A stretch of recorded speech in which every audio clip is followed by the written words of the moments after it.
Excuse me. Hello, everyone, and welcome back to the LFC Transfer Room. My name is Lewis, and today I'm joined by Skylar, Julius, and Paul. We're going to be going through a good few topics for you guys today. We're back off the international break, thank God, and we can actually start talking about the football that matters.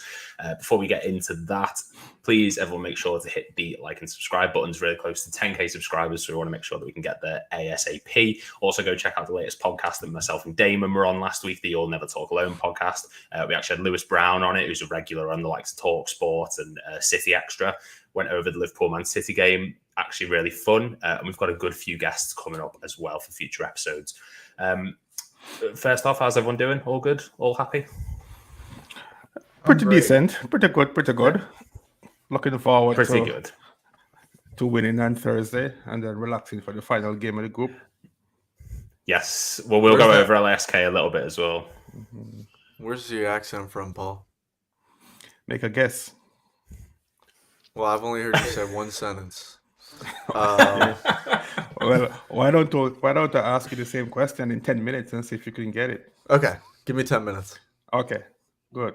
I had a guess, but I didn't know if it would be. I was going to say like Jamaica, but I don't know. That was a bit. Is that correct? Anywhere near or? Yes. Is that right? You are correct. I'm living in Canada for the last 13 years, but I'm Jamaican. Nice. Oh wow! John Barnes was my childhood hero. One. Yes, great shout. John Barnes was a lot of people's heroes. He was a fantastic player. Did you know he's Jamaican? He's actually. Yes. Okay. Sorry. I don't know if you're trying to catch me out or not then, but but yes, as I say, guys, we've got a good few topics to go over today. First and foremost, we're not talking about Andre. I'm tired of the Andre talk, I won't lie. I think it's something that, apart from discussing his family history, there's not much else we can really say. Might happen, might not happen. 35 million, good player. Get him in, might not happen. That's all there is to say for it. Instead, we're going to touch on a different CDM. We're going to talk about Douglas Luiz, and I'll put it to you, Skylar, first. Now, Douglas Luiz is a player that is linked with us at the moment. What do you make of him following the Tottenham Hotspur game? He looked really effective in that. What's your overall thoughts on him as a player? I think he's the best performing center mid in the league right now. He's played in the midfield too. So I don't know how that translates to our style, but God, I would love someone like Douglas Luiz in our team. So I'm all for it. Now, if he costs 80 million is what the rumored number is. Yes. That's so steep for a 25-year-old. He adds to the nucleus of like that age range in our squad, which is most of our players. He'd be right in the middle of everyone, but that seems like a huge price tag to put on someone. Yes, especially, Douglas Luiz, he is an excellent player, but we've seen, especially this summer, how blown out of proportion price tags can be with likes of Caicedo and Lavia and stuff like that. Julius, obviously Skylar touched on the fact that it's £80 million. Now, we've shown this summer just gone that we have the money. We could have got Caicedo for the 100-odd million. Whether or not we'd actually fork it out remains to be seen. But do you think that £80 million is an amount we would be willing to pay, especially under the FSG model? Is that something that you could see us doing, or is it a bit just too far out there? Yeah, I feel we've seen, and I think for like special players who fit in perfectly, we would, and it would be possible. But I think that's a question mark in general by Douglas Luiz. Skylar said it. I think he's a really good player, and I really like to watch him, especially this season. But I think there's a little bit of a question mark if he's really exactly the player we need and want, or if he's maybe not enough of a CDM, maybe more like a center mid, maybe too similar to other player types we already have. And if there is that question mark, I don't know if we are ready to splash like that amount of money on a player. We are not completely certain this is the perfect fit. We paid like around that for Van Dijk because we know that's the perfect player for that position, and that's worth it. I just feel like when there are this little question marks about how perfectly he fits in the squad right now, then I'm not sure if that's the play you want to go all out. Would you, just keeping it with you, Julius, then, you said that he's not, maybe not defensively what we need as such. Would you say he's more of a deep line playmaker, or would you say he's a sort of box-to-box kind of midfielder? Yeah, I feel he's pretty physical. I like that. And so I could also see him like grow more into that defensive role, but I don't feel like he's just as comfortable on the deep six as like some players. Also like Fabinho in his best times, I would also say we had a really decent six then, so when he was up to his game. And I feel that he's not like I feel he likes it a bit more up the pitch, and I feel he's also has the drive. You can also see his numbers. He is like has also some assists and goals this season. I think 5 goals, 2 assists also. So that underlines he's a bit more offensively minded than maybe I would like it, because I feel I want a player on the 6 on the defensive mid that brings like balance to our system. I feel we have a lot of offensive power, and I would like a player who balances it out a bit. And I don't know if he's that, or if he would like add more in a part of the pitch where we, in my opinion, are really good. Yeah. No, I'd have to agree. And if he is an out-and-out defensive-minded player, and Paul, I'll put this one to you, like, if I say to you, Andre, we've spoke about numerous times, me and you have actually talked about him quite a lot. Would you say Douglas Luiz, taking Price out of the equation, is he the better fit for that number 6 position for us than Andre? Or can you agree that he's a sort of, he would probably drift a bit further forward and we don't necessarily need players for that part of the pitch? We actually have Douglas Luiz in our team already, just that he's Argentinian. Douglas Luiz is very similar to McAllister. It took me a good second then. I was like, what? I was really confused. Go on, sorry. Right. So he's a good player. But I don't think, from what I've seen on him, of what I can remember watching him play, I don't see him as an out-and-out 6. He's more of a box-to-box player, likes to go forward, can strike the ball well, can pick a pass. But I don't see a scenario in which we could have a balanced team with both Douglas Luiz and McAllister in the same 11, because they are similar in a lot of ways, similar in age, similar in profile, similar height. If Douglas Luiz might be an inch or 2 shorter. So he's a good player. First of all, well, at that price, I don't think we should even waste much time talking about it, because there's no way on earth Liverpool is going to fork out 80 million for Douglas Luiz. That would be irresponsible, if you ask me. As it relates to Andre, talking about the comparison, if you notice too, Douglas Luiz is being kept out of the Brazilian national team by Andre. So that should tell you what you need to know. Andre is probably a little bit more defensive-minded versus comparing to Douglas Luiz, even though I still don't see Andre as an out-and-out 6. So, he's a good player, but I don't see how he could start in our 11. And how I look at it, if we're going to be spending north of 50 million on any player right now in the January window, it has to be somebody who is going to come in and start or help us right away.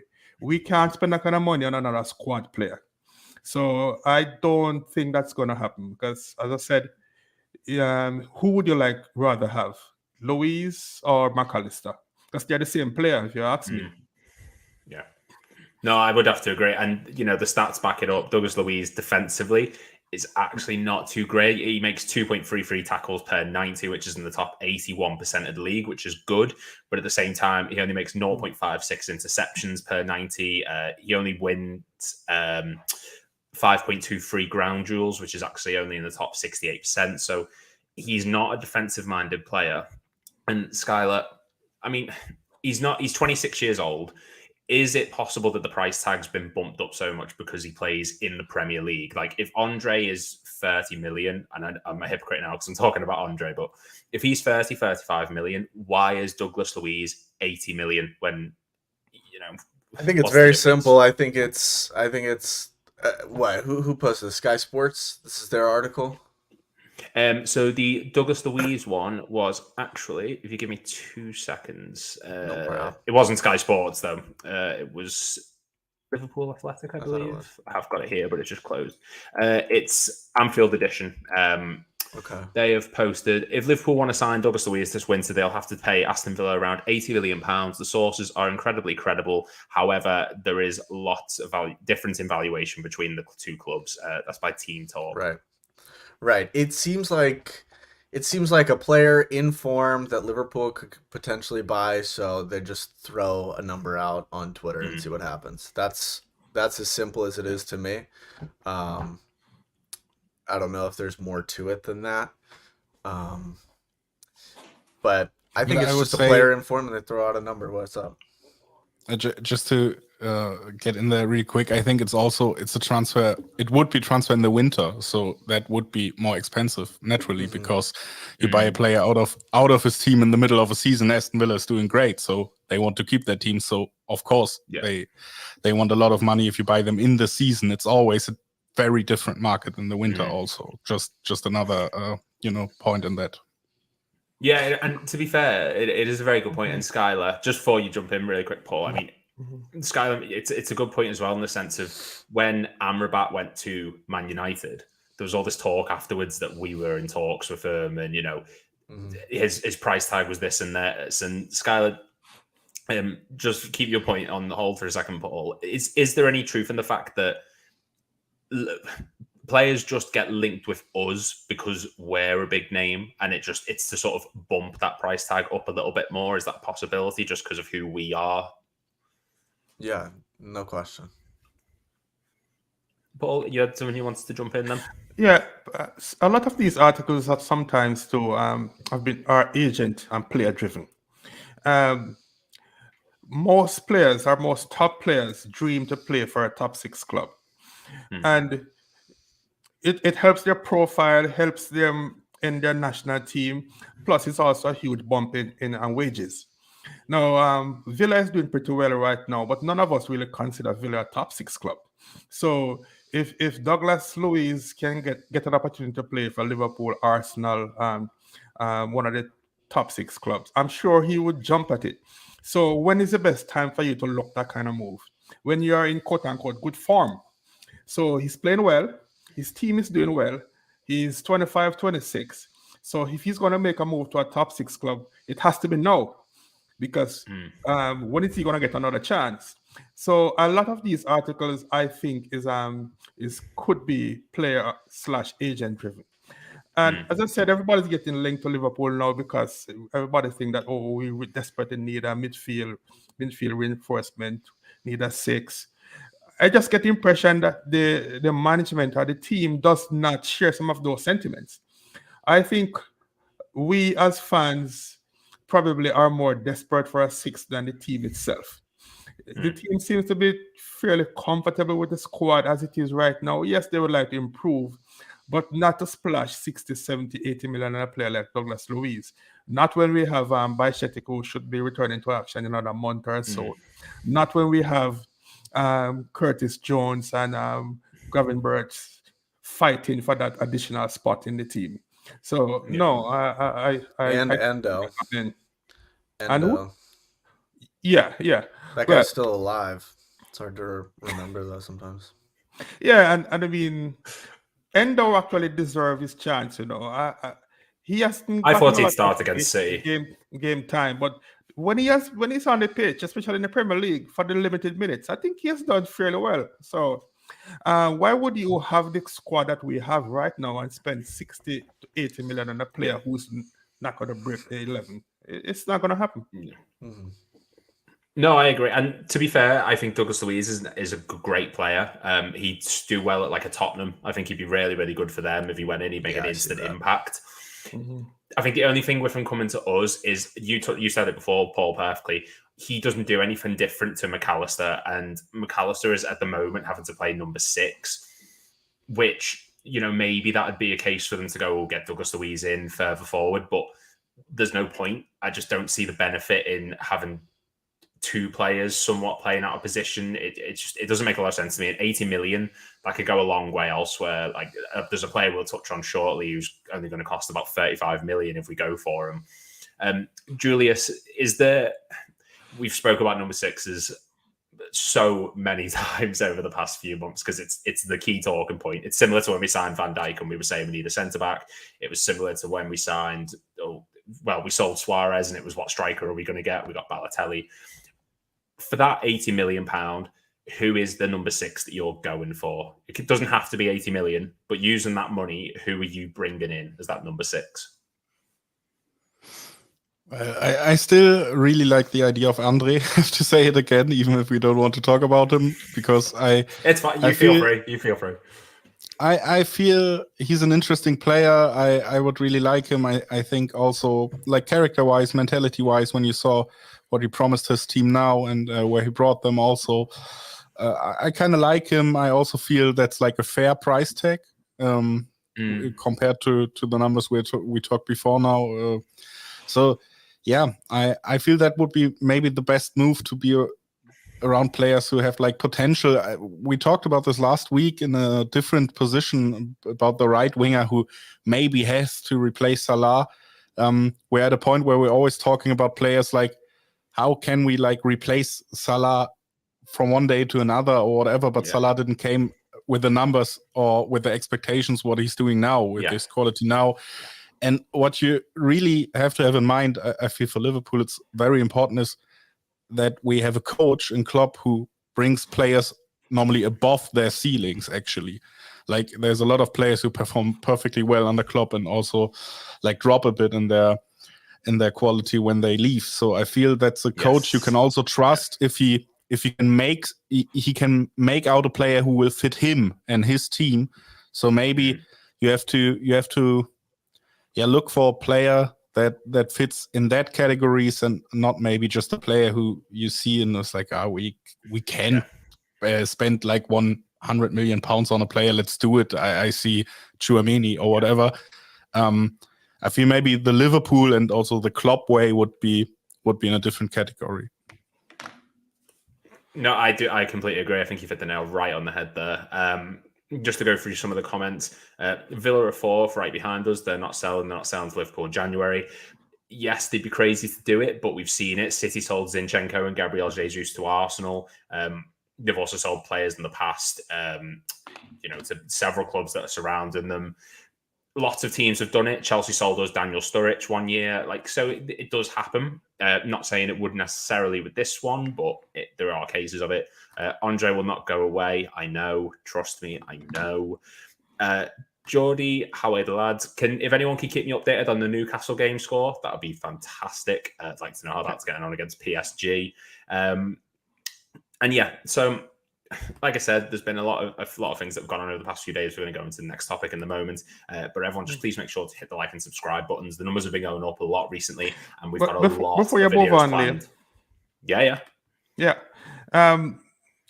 That hypothetical 60 to 80 million that we're talking about, if we are going to be spending that kind of money in the winter window here, how we spend it depends on what we're looking for.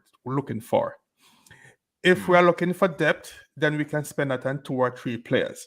If we think at the end of December we are 1 player away from winning the championship, from beating City, then we have to go for a player that can get us over the top, a player that can come in and start.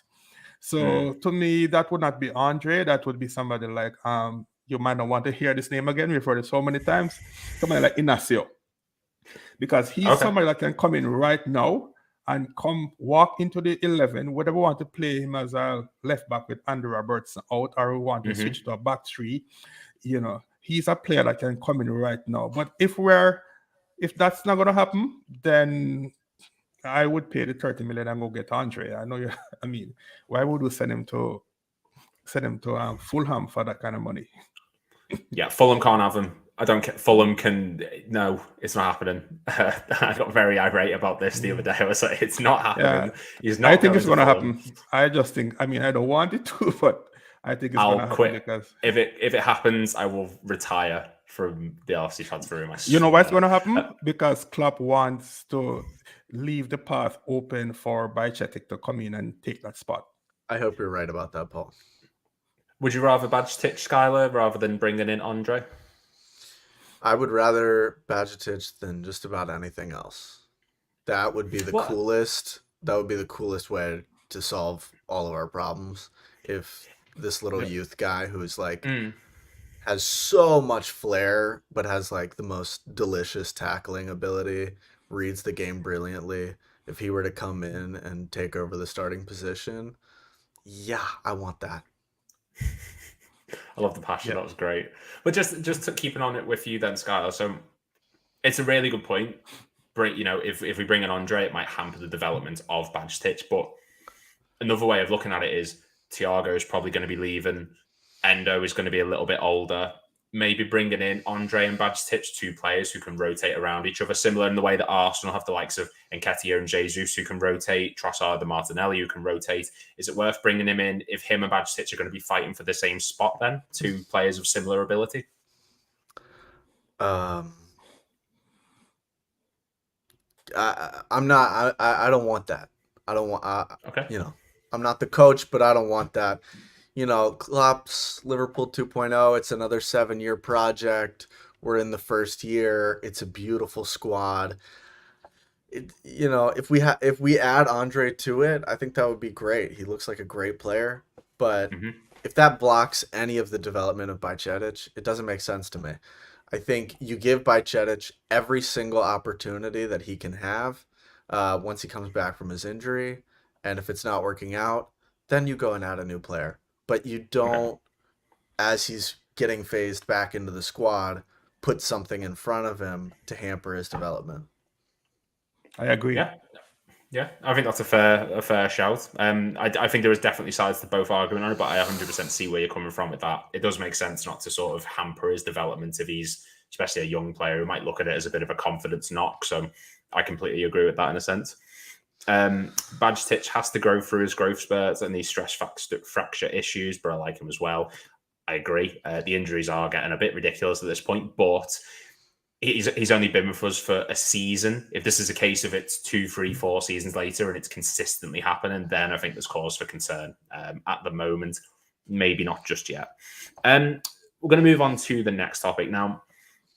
The player that I think has been spoken about for us the most this week has been Trent, for good reason. He stole the show at City. He was the winner of the game. But there's talk about him moving from right back. And who do we get? Who do we sign if he leaves? And Julius, I'm going to put the question to you. The name that's being touted around is Jeremie Frimpong. He's rumoured to have a release clause of around 35 million. That is cheap for a player of his quality. What's your thoughts on Frimpong? Have you seen a lot of him, or is it just someone that you've heard about and you think, yeah, he might be okay for us? Yeah, I actually seen a lot of him because I'm from Germany and it's Bundesliga. So I saw a lot of games from Leverkusen. They are top of the table. So that underlines they having a good season. And yeah, it's cheap for a player like him. No question about that, first and foremost. It's on this market. It's cheap. It's because of a release clause. That's some kind. Yeah, it's also because clubs like Leverkusen, like not top tier like Bayern in Germany, can keep players like this only with maybe release clause or something. So that's a bit of a lucky thing for whoever gets him. The only thing you have to think about is, especially when you talk about a new like right back who should replace Arnold defensive wise, that Frimpong isn't really like, he's not a defensive player, like not at all. He's like a midfielder or maybe even a winger. That could be interesting. I mean, if you like midterm or long term, if you think about our right side, and maybe, yeah, there will be a time where Salah is gone and maybe you have to have like new ideas and not just a new player to compensate. Yeah. And then you have a player who can also put up like crazy numbers from that right back position. But yeah, I think, it's a less risk because of the price. But when we didn't have that price now, or we would just talk about him and be like, would that be a player you had like on your mind for Liverpool? I would be like, not for right back actually, because he's like very offensive minded. I also feel he's a player who profits a lot from Bundesliga, which means like the physical level is not that high than in Premier League. Yes. He looks a bit skinny, to put it like that. So a bit weak on his chest. Maybe has to put up some muscles or something there if he wants to like compete in the Premier League with a different level of physicality. So that are like 2 points mostly, I would say, make me a bit skeptic about Frimpong as like number one target to like replace Trent, because they are really not that similar. It's also not that he's a playmaker like Trent. He's a speedy winger actually. So there's a bit of a difference. But when you see the price and you can get him, it's almost on this market, it feels like, yeah, maybe you should just do it because you won't lose a dime if you get him and sell him. So, that's a very, I think that's the biggest pro in that discussion is his price for me. Yes. Well, it's interesting. You've actually just talk about half of the discussion points there and hit it like right on the head. And Paul, this one's going to you now. Jeremie Frimpong isn't a defensive-minded player. Statistically, and I'm going to bore you with some more stats here, he only gets 1 tackle per game, 0.09 interceptions per 90. He only wins 0.46 aerial duels, 4.67 ground duels. He's in the bottom 50 percentile in pretty much every defensive stat. Now, I agree that when we do lose Salah, we're going to lose that a lot of ability on the right hand side. But the thing that Trent gets criticised the most for is his defensive ability. Now, why would we move Trent into midfield if we're just going to replace him with someone who is equally not poor, but defending is not their main strength? What's your thoughts behind that, Paul?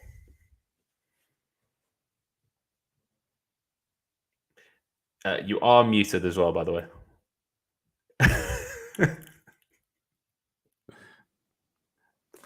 Sorry about that. There we go. Yeah, I must admit I don't know much about Frimpong, but from what I've seen or little I know, he strikes me as a less talented version of Trent. Okay. Similar, but certainly doesn't have the passing of Trent. So had it not been for that very good price, I would question why we need a player like that who's not defensively sound. But you can never have too many good players if the price is right. And I'm one of the guys on here who's always singing that we need to think where we should use Trent, because I want to see him in that double pivot deep line 6 with somebody else though, right? So that ideally you would need either a change of formation to a 3 at the back or a defensive-minded right back. So Frimpong would not. I don't see a scenario in which Frimpong and Trent can start right now. So if that's the case, and the fact that we have 2 other more pressing need, the argument for him is not very strong. But at the same time, if he's a world-class player and we can get him for that kind of money and he's young, maybe we can work on some of his defensive deficiencies. It might work a punt, but I am not overly enthusiastic about it, to be fair. And there's a comment saying, everyone stood. Oi! When does an offensive right back become on the negative side? Earlier we had Henderson and Fabinho to protect Trent, and then everything was okay. My issue with that is we don't have any defensive-minded midfielders to cover Trent. There's no Wijnaldum, there's no Fabinho, there's no Henderson, and we've got no number 6. If Frimpong's there, yes, he's going to get forward, but we don't have anyone to cover that area. Therefore, it's a big target area for people defensively. Trent is an amazing fullback, and Skylar, I want to get your opinion on both Trent Alexander-Arnold and Frimpong. What's the best way to treat this situation? Are you up for Trent moving into midfield and getting Frimpong, or would you just rather stick with Trent as the right back and look elsewhere?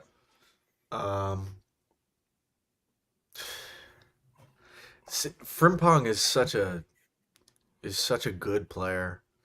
So, and at that price tag, I naturally just want to say yes to it. I have no, I don't know, because it's the right price for a great player, but I don't know if it makes sense for us right now. That's all I can say. And just to add to it, it's like Leverkusen also play with a 3-back, so he's not even playing like a regular right back in a normal back line we would play. And I feel he's a player. Not much coaches would be like, yeah, he's a perfect player for like 4 in the back, just the right back position. So that's why he plays, right midfield. He plays that right now, Also feel maybe you can fit him in, like find a spot where that makes sense, or a system where that makes sense. But I'm with you, Lou. Also, it's like the most criticized part of Trent's game is his defensive weakness, maybe. And I think if you get a right back, if you move Trent in, it would strengthen the squad when we have a right back who does a better part defensive wise, and not if we have another right back who could do what Trent does or whatever. Then maybe it doesn't make sense. But I also understand Skylar, because I said it also before. It's just when you can get a player like that for that price, it's almost on this market, it's a no-loss game. Even if he can't really play, you will get him on for the same amount of money or more, whatever. So, yeah. But that's in not the end, really how we conduct business, though. Yeah, that's true. And in the end, maybe you also have to think about like squad hygiene or like fit the character, or what does the other player think about a guy who just sits on the bench, gets a good salary, gets moved on, whatever. Do you want that? Do you want like competition? So I feel he's not really fitting in for what we need. Yeah, just. Yeah, whenever I've thought about Trent moving into the midfield and then bringing in a new right back, I honestly imagine Joe Gomez in that position. I don't think it wouldn't work. I think it could work, honestly. Whenever Joe Gomez has played right back, what he offers is not great going forward, but he is solid defensively and he's great physically. And I feel like that's what you would need to cover if you move Trent into the midfield, is that kind of player. So to get some small, tricky, pacey winger, essentially to cover Trent, isn't the right play. Yeah, and again, that goes back to the defensive side of it. And Julius, you touched on it really well there, saying, maybe he's not the right character, he's not the right person. He's 22 years old and he's already been at Man City, Celtic, Leverkusen, back to Celtic, back to Leverkusen. I mean, Paul, is it just a case of he's finally found a manager to unlock his ability, what he's good at? Or, is it just because he's playing, in no disrespect to the Bundesliga, but a slight, like Julie said before, not a very physical league? Is it just he's looking really good in the league itself, or is it he's just found a system that works for him? Probably, and his track record, he needs more time. He needs another year or two, in my opinion, in the Bundesliga before we can really say, yeah, he's world class. And as Julius just says, he basically plays as a right wing back, not a right back. We don't really play that system.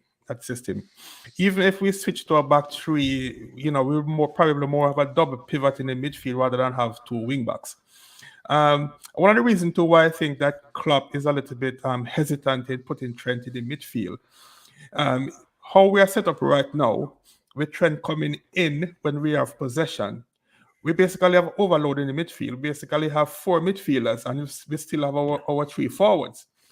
If we put Trent in the midfield and then put somebody else at right back, then we revert to 3 in the midfield. So, we don't have that advantage of that overload in the midfield. Yes, it creates more work for the right-sided central defender. But I think that Klopp is very comfortable in the system as it is right now. So I don't think a Frimpong, is something that the Liverpool is going to look at and say, yeah, we need that guy right now. And one of the tweets that Klopp did with Trent, which I like, Because the first time we tried it last year, we were getting a lot exposed when we lose the ball and there's a lot of space and Trent is campering back over there. Now what he has done is if we lose the ball, Trent just drop in as a central defender and the right-sided defender, be it Matip or Konate, that's the person who switched to cover the right back for that phase. So I think we're more solid defensively in that scenario. And the fact that Trent can come in and give us that additional player in the midfield, I think that will continue for a while. And Trent as well, you've got to remember, when he played against City, he was fantastic going forward. He scored the goal, obviously. But that shows that he's going to be a more attack-minded midfielder if he was to move there. And Skylar, we've already said, look, we've got plenty of players going forward defensively. Where do you think he would fit in the midfield? Do you think he'd be a bit of a deep line playmaker? Would he be an out-and-out defensive midfielder who's just going to sit back and ping balls over the top? Or is he going to be a more attack-minded, he's going to drive the ball forward kind of midfielder, which we might not need necessarily? You're asking about Trent? Yes, yeah. If he was to move into midfield. Sure. Trent's playing the Trent role. I don't know where I saw it. Someone did great coverage of it. It was the deep dive. I forget who makes that. Redman. It was Redman. Yeah. They just did a fantastic video about Trent's position and how fluid it is and how its strength is in its fluidity. So, yeah, I mean, he'll move into midfield. He'll play center mid. He'll play right back, deep line playmaker. I'm sure at many points will play in like the 10 role as well. Throughout the game, he's constantly flowing and moving with the play. It's really interesting to watch. It's really, really cool. So no similar to how playing like that.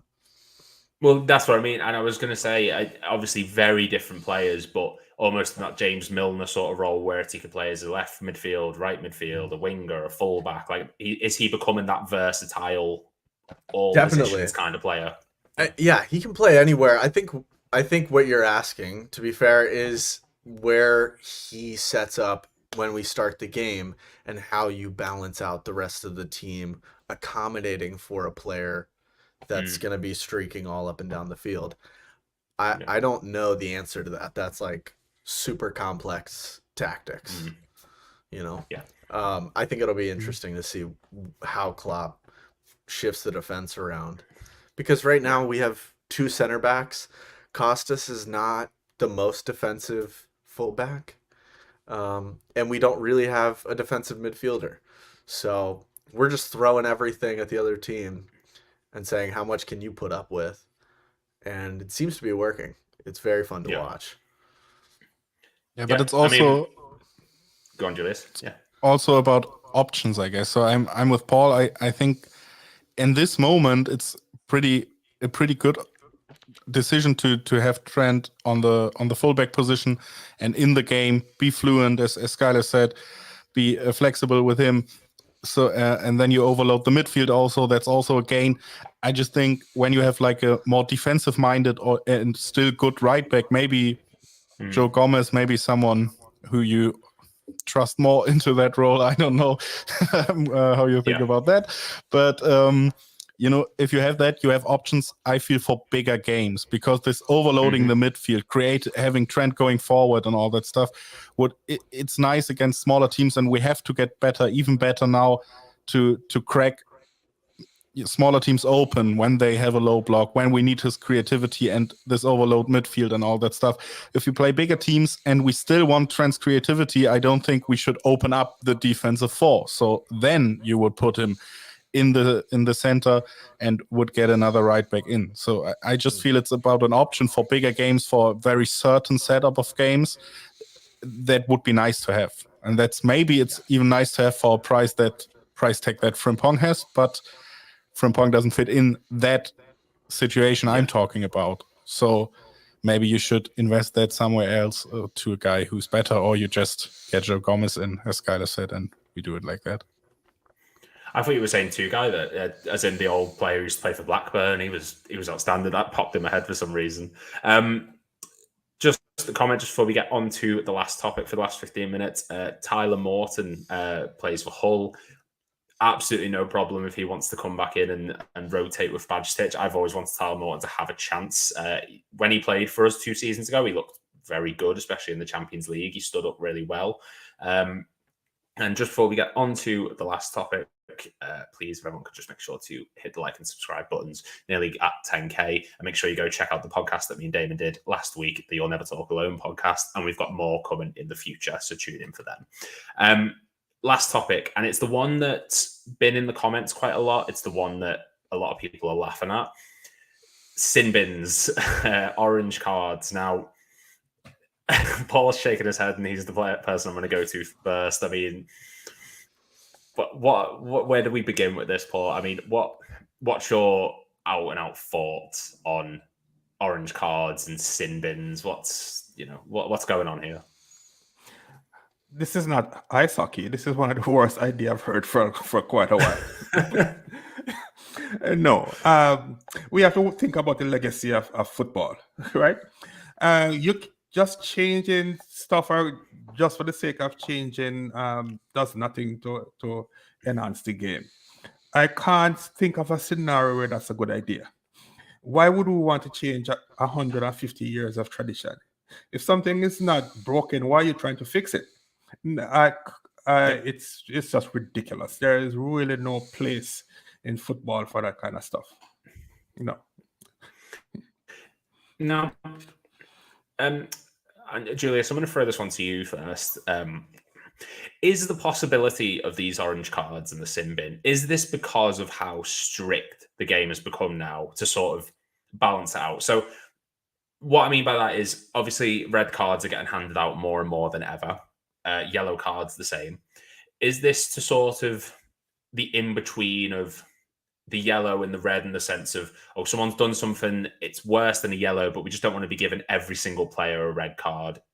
The orange cards to sort of give them a punishment that isn't too severe. I mean, that's the only possible reason I can think of for it. I mean, what's your thoughts with it? Is there something that there's a reason behind it that you can think of, or is it just an awful idea of just trying to change everything like Paul says? Yeah, maybe the reasons you just said, but I feel the reasons are not like God-given and we can't change them or whatever. It's mostly also because referees are bad at what they do. And then when they can't make a proper decision, they want like a step between or whatever. You have to be comfortable in your decision, and that's yellow or red. Always been. I also think it's a very stupid idea because, like a colleague of mine always said, and I think that's very important every time you talk about referees and rules in football, every rule should be there to be true to the core of the sport and protect it. You know, that's what all the rules are for. And if you think about it, one of the things that make football very special as a sport compared to a lot of other sports is also how dynamic it is.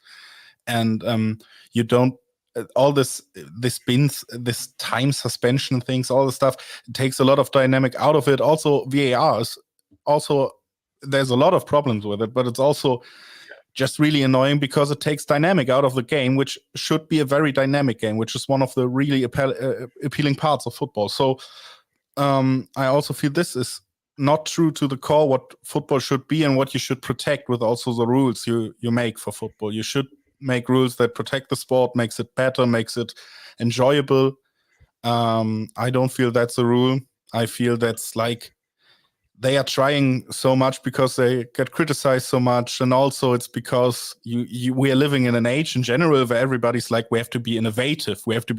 I think that's also part of all these rule changes and all this, let's try this. Maybe that's like, also, you don't have to get him out of the game. He can come in back again, and then we have a TikTok out of it or whatever.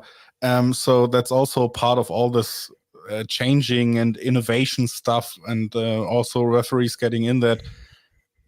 Let's go back to the point. I just think it's a really stupid idea. I don't want to see it. I don't want I don't want to see VAR actually. So please get away with all that other stuff. And then we have VAR decision about an orange card, and then we're like, well, it was more yellow, was more red. No, let's do orange, and then we just have another thing to discuss, for like 70 replays, and referees being like, yeah, well, I'm always right with whatever I say. So what is that for?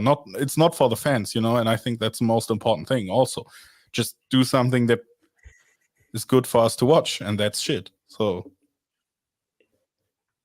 yeah, no, I completely agree. Someone's just put in the comments as well saying RB Leipzig 1, Man City 0. Pep, your boys are taking. But more important, so deal with more that. important is Dortmund. Dortmund is leading in Milan. Yeah. Are they beating Milan? Yeah. Amazing. 0-0. Newcastle 0-0. That was just what I was about to say. Thank you very much. That was literally just about to be my next question. Yeah. But if I can come in just okay. Go ahead. Yeah. Go ahead. I yield. Oh, okay, it'll just be a quick one, Sky. Keep it in your mind, Paul. I know that you won't forget it. Skylar, just really quick then. Now, orange card. Is it a bit of the Premier League being Americanized in a sense? Like, I know that there's like hockey and other sports that'll do it, like Paul said before. Is it just, it feels like the league's trying to change too much too quickly, too much too soon, so to speak, with the offside rule and VAR and the orange cards? Yeah. I love America, but soccer or football should not take after America when it comes to literally anything. Football is its own thing, so I don't even want to start that conversation. That was a great point that you made, that it is a bit of an Americanized play and that it's completely out of touch with what people actually want. That's very American. So I wasn't okay, that's fine. Even if that's not what you were saying, that's what you were saying. No, that's fine. I just think like, it really feels like since VAR, since the Super League, all of this stuff that happened around like 2018 to 2022, there were a lot of decisions made that were universally disliked by the fans. And I think there are people in much higher, more powerful places that are advocating for the fans, which is great. But it's weird to me that it's being co-opted, the sport, in any way. Because I look at football as like such a pure art form, or I don't know. Yeah. Sport. It's so pure. So to dilute it with all of this bullshit is so frustrating. If they introduce orange cards, and Julius said, imagine them going to VAR and deciding, is it an orange or a yellow? Yeah. Or a purple. Oh my god. Go through the rainbow.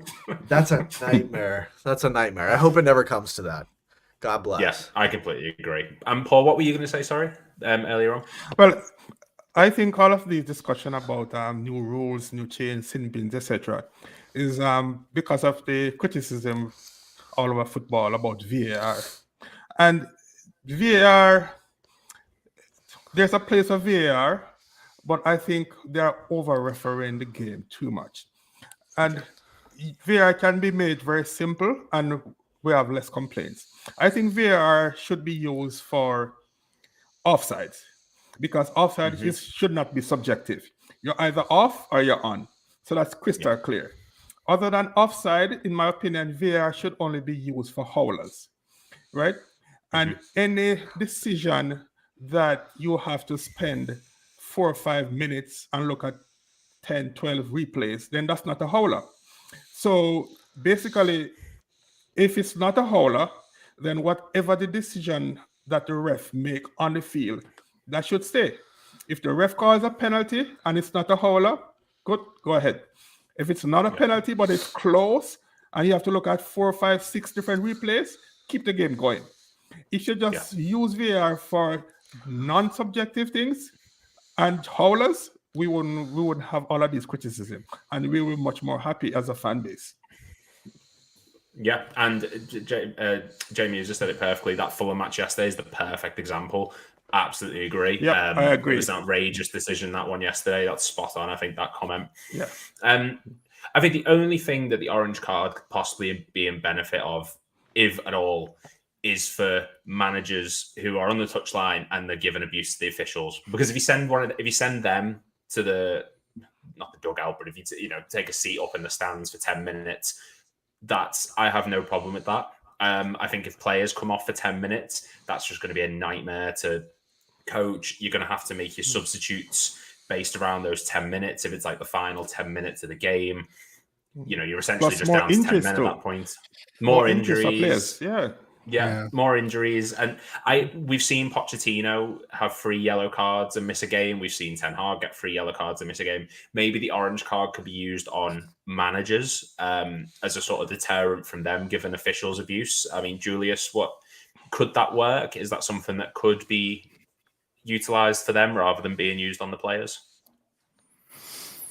Yeah, I guess it could work better than on the players, of course. Also, a point you made a bit, and I just want to put on is, like, when you have like 10 minutes with 10 players, it would make the sport more ugly, because then you would just be like, we have to wait 10 minutes in the back, and then we go again.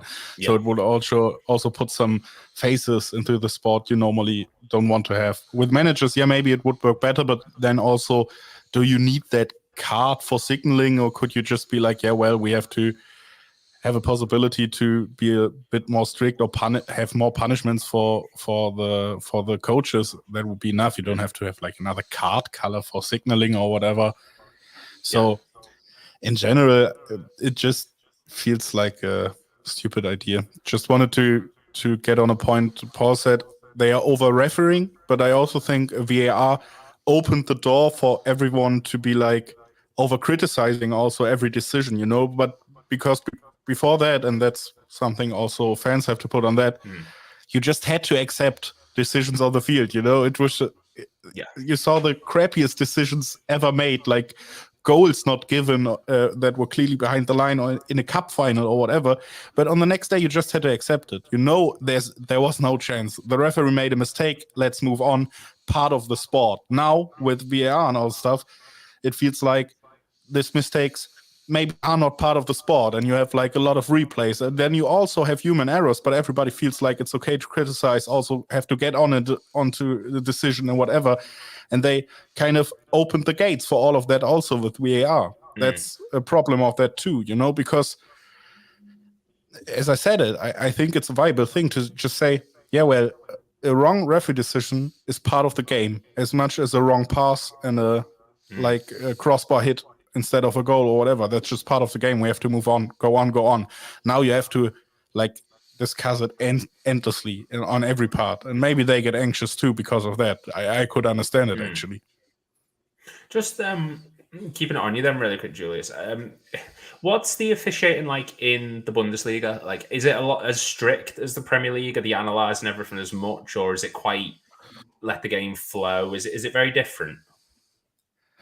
It's a bit more strict. You also say like English toughness or whatever when you have like an English referee for German international games. So it feels like they are a bit more strict when it comes to like normal fouls or whatever. I think they also go like easier for a yellow card for tactical fouls. We also saw that on Liverpool against City now. I think there was a clear yellow card for City they should have gotten.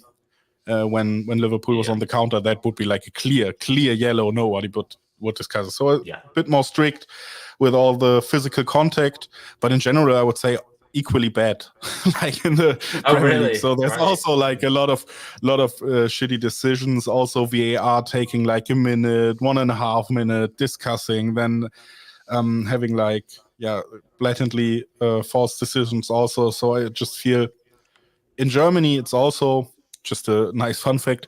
Referee is not like a full-time job. They are just like lawyers and policemen and whatever, getting on to the weekend, getting paid a lot of money for that also. So that's just the jobs who can take a lot of time off, like lawyers and all that stuff, or policemen.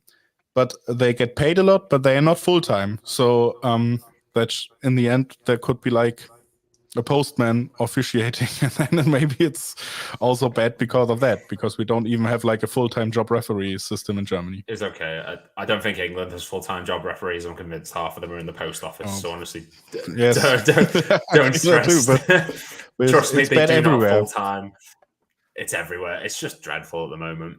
And Skylar, I've got one more question for you and one more question for Paul. Now, there's a comment saying there's 4 teams in the Premier League that have had more than 10 injuries. The latest is Bentancur's out for 3 months. Now, Tottenham, United, Chelsea, Brighton, all these top teams are having injuries, all the small teams, Newcastle as well. Why is it happening? What's the reason for it, in your opinion? Because they're trying to make the sport better by having more games. Because we all want to watch more soccer, football, and then it's too many games. It makes sense. They all get hurt, and then they go, oh, it's fine. There's more players. It gives more players opportunities. I've heard that argument made.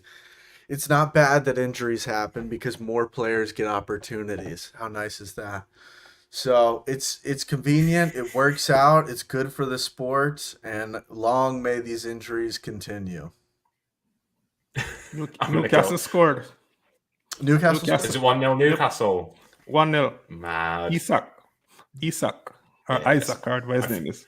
I'm trying to work out. I think if Newcastle win and Dortmund win, I think Newcastle can still go through. I think, if I've got that right in my head, I think they go up to second, but I might be wrong there. No, you're right. Is that right? Yeah, brilliant. So, how are the lads?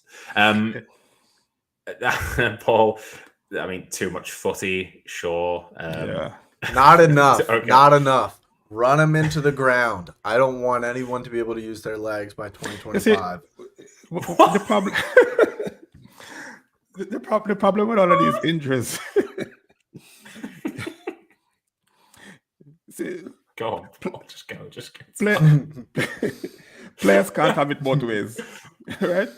They want these huge wages, and I mean, they are serving up a product that we want. So I don't have a problem when players demanded huge wages, but if you want 300,000 pounds a week, then don't complain about too many games, right? I think the league addressed it somewhat when they increased the amount of substitutions from 3 to 5.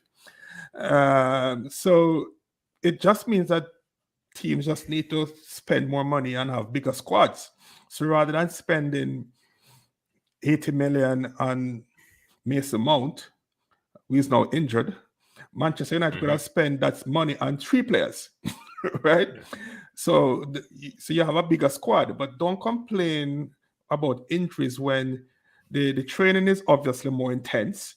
The league is probably one of the most physical league around, and they are playing more football, but also they are earning a ton of money more. So I don't really have much sympathy for teams with injuries. We suffered our share of injuries last couple of years. We have been fortunate so far this year, even though we're still waiting on news on Alisson and Jota. But I don't want to hear it. I mean, I'm paying a lot of money for to watch these games. So if they're you want to getting get paid, those but kind of what is the wages- money? What is the money? It's the legacy is in the sport. No, they wanna have long, successful careers, but they get stinted earlier than they want to because you pick up an ACL injury because you play 3 games a week. I also feel it's no one's like denying that they're difference- making great money. Yeah, but it's also a difference maybe if players complain. I can understand Paul's point there. But what if I complain? Because I also feel that's a problem because all these injuries and all this stuff, yeah, maybe they shouldn't complain, but I complain because I want to watch the best players play, I want to watch the best possible football as a fan of the sport. Yeah. And either if there's injured players, that's like worst case, you can't see the best football, or if there's players who are not at the top level because they have to perform every week.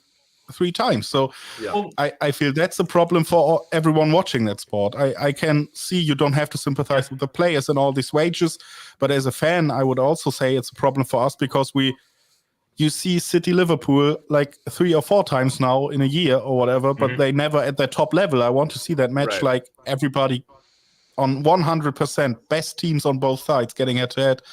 Well, and that's what we lose about that. This World Cup that's just been, or what was last year even, the amount of players who didn't go because it was in the middle of the season and they were injured was ridiculous. So we missed a lot of top name players in that competition. And just before we shoot, I mean, what Paul said there, I agree with in the sense of injuries should not be something that we are sympathetic to teams over, but I can see both sides. You can either look at it as the Liverpool side of 2021, who we lost Van Dijk, we lost Matip, we lost everyone, and we ended up in an awful situation because of injuries. Or you can look at Newcastle this season, they've lost about 11 players to injury, but they're still beating teams because the system works. If the system works, you don't have to rely on those big name players as much. And, there's 2 ways of looking at it. I do think there is too many games, but... Can I make one comment about that? Of course, yeah. As a fan, I did not fall in love with the Liverpool system. I fell in love with Bobby Firmino, Steven Gerrard, Jurgen Klopp. Mm-hmm. The pressing is just a little bonus, I think that's a fair... I mean, individuals are the things that get remembered, not systems. But in the same thing, everyone remembers the United team of 99, the Liverpool team of 1920. I think there's definitely players who will get remembered because of their individual abilities, but there are overall squads that will get remembered because of just how good they were, So I do think there is 2 sides to it. Totally. We are going to wrap up. Everyone, please make sure to hit the like and subscribe button. It's going to be a bit of plugging now. So we're nearly at 10k subscribers. So if everyone can hit the like and subscribe button, that'd be fantastic. Don't forget as well to check out the You'll Never Talk Alone podcast that myself and Damon did just last week. There's going to be another one probably next week, if I'm getting my timings right. We have got a few big guests coming on for it, so we're really excited about that. And there's going to be plenty of content coming out over the next few days. The starting 11 for LASK is ready to go, and I'm going to be filming the Liverpool Fulham starting 11 tomorrow, ready for the weekend. Streams every single day, 7:30 p.m. UK time. Tune in for them. And just like I said, please remember to like and subscribe. So thank you, Skylar. Thank you, Julius. And thank you, Paul, for coming on. We'll get you all on again soon. Thank you very much, everyone, for watching. And enjoy the 5 seconds of awkward silence while the stream ends. Thank you.